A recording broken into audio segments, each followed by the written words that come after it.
on EDG's first win of this series. Thank you very much, guys. Edward Gaming, their backs were up against the wall. They really showed up big in Game 3, had to dig deep to finish it out. That actually gave us the bloodiest game of the 2014 World Championship. 54 kills recorded by time the Nexus fell. Previous record was between Samsung White and AHQ at 52 kills. I want to bounce immediately off what Joe said. Clear Love really stepped it up this game. In contrast to games 1 and 2, he had a presence. He severely impacted the early game and is, in my mind, a large reason as to why Edward Gaming got the lead they did. Yeah, Kha'Zix was banned, Rengar was banned, Elysium was first picked, and at that point you pretty much think the enemy jungler is neutered.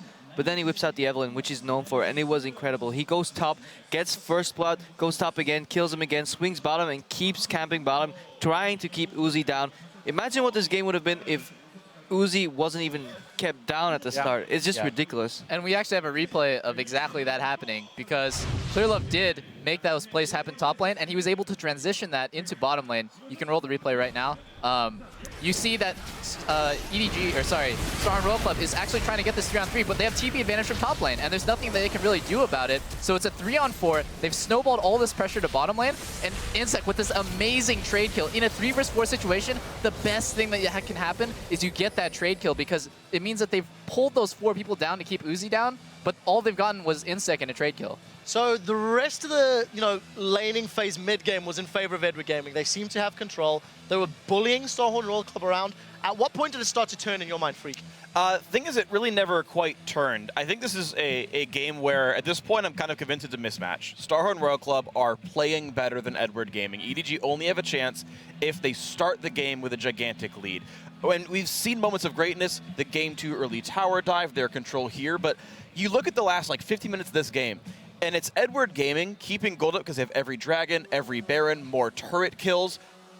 But with 15,000 gold, they can't outfight Royal Club. And unless Uzi keeps, overstepping his bounds and getting caught out by his own will, by flashing forward in fights, you're never going to win a fight as Edward Gaming. Ever, ever, ever, ever, ever. So now suddenly you've got to break the mold. EDG has to win early game every time, or they're never going to win another one. And actually, this game, their greed to kill Uzi is what got them killed every fight, because they would flash in. Somebody would always flash and try and kill Uzi. I still remember one fight, Clearlove, as great as he played in the early game, at one point in their base, he solo flashed on Uzi. Uzi just repositions, sprays and prays right through him, and still hits 2 people. It's like, okay, if you come 1 by 1, I will kill you and your teammates behind you.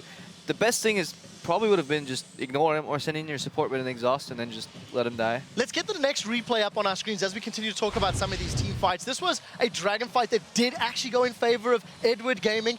They go for the flank, and despite it being messy at the start, they do close it out in the end. So let's roll this clip out, and Crepo, you can talk me over it. Yeah, I just want to point out before anyone else can take it, look at the Rumble ulti. It's a waste of Rumble ulti, and they should have went on this because they're about to get pincered. Clearlove and Ryze are coming in from the bottom, and this is demolition. The fact that Uzi is even close to living here is just incredible. The shockwave really hits nobody too. It does hit 2 people and does the damage, but there's no fault for the CC portion of it because they're pulling back because they got flanked. So in that situation, it was kind of a misplay to use the Ori ulti so quickly. You see he's completely out of mana now, so that was his kind of 1 bullet he had left in the chamber. Yeah, at this point, it's obviously very easy cleanup here, but just in general, if you're a Rumble team and a Twitch team in general, and even an Orianna team, all 3 of those, you can't be the team that's getting surrounded on. You've got to be the team at least either with ward control to where, oh, it's 3v2, Rumble ult on them, Shockwave on them, Tidal Wave on them, clean up those kills when they separate, which again you need vision control for, or collapse on them when they go for burn, but you need them to be in a group and you need to go on that group, not have them come on you. I've got a question for you just before you add in here, Double Lift. After what Freak was talking about regarding Edward Gaming's team fighting and being unable to beat Starhorn Royal Club, after that dragon fight, Edward Gaming did not win a convincing team fight for the rest of the game, and if they didn't have their 10k gold lead, they would not have won that game. Do you agree or disagree? I absolutely agree. I mean, you cannot undervalue the fact that Insect, Uzi, and Zero are playing out of their minds. Like, these guys are playing so well.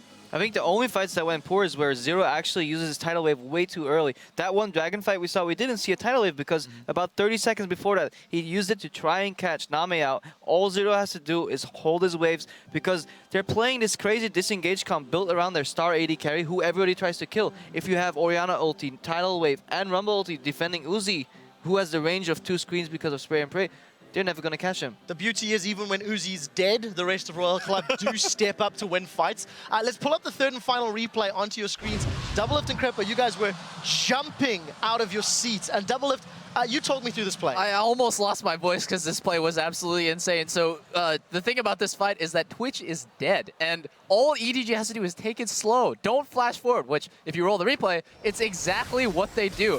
Like, FCZF, I don't know what he's doing. Like, why do you have to go for this insane play? This tower is basically free. That ulti, though. And then there's this two-man shockwave that gets FCZF killed before anything can happen. A beautiful exhaust on all of Koro's burst. And then Korn just gets so much damage off that even the super, super weak Rumble can finish off a kill. And then it's just Insec. Yeah, Rumble got his power spike, level 11, plus Sork Shoes and Landers at 25 minutes. Like, he was so far down this game. Yeah, that's true. Yeah, but watch this. He's like, okay, we're killing somebody in the base. Oh no, he's double buffs? Okay, Uzi, you take that. So this game had more kills than any other matchup at Worlds. We actually could have even done more replays of, because that wasn't the only time. There was another top lane inhibitor defense where Insec gets such an incredible kick. You know, and I just think when you look at this matchup, Starhorn Royal Club are showing to me that they are the better team. They are the better seed. You predicted Edward Gaming to win. I regret it so much. I'm such an Uzi fanboy at heart, but I was like, their language barrier might put them on tilt or something, but these guys are so good. I'm such a big Royal Club fan now. The only adaptation I want to see them make, Cola needs to maybe step up a little bit, maybe play something that he's more comfortable on. He doesn't seem to be very good on Rumble, so maybe play Maokai or Aurelia, which is his signature champion. And let's not forget, not only you, but Monte Cristo also got their prediction wrong. I can't believe he predicted a team without Koreans on it to win a series. Clearly low blow, going against the grain. Low blow, low blow. Let's move this one along, guys. Starhorn Royal Club are just one win away from being the first team to make back-to-back semi-finals at the World Championship. And after the break, we'll see if they can get it done in Game 4 against Edward Gaming. Guys, stay with us.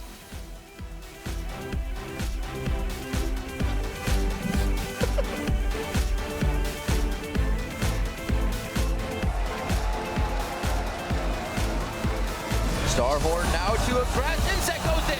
Doesn't get the steal. Korn will go down, but I don't think that matters to them. Bobo misses. There is a stun. Oh no, he didn't stun over on Uzi. He's still alive in the back, but the ultimate is there. He'll lose his life. Korn's going to go down. Khalil up in the middle as Insec falls on the backside. Name follows through. Can EDG turn this one around now on Royal Club's head? Oh, this shockwave could be huge here, and it is going to be very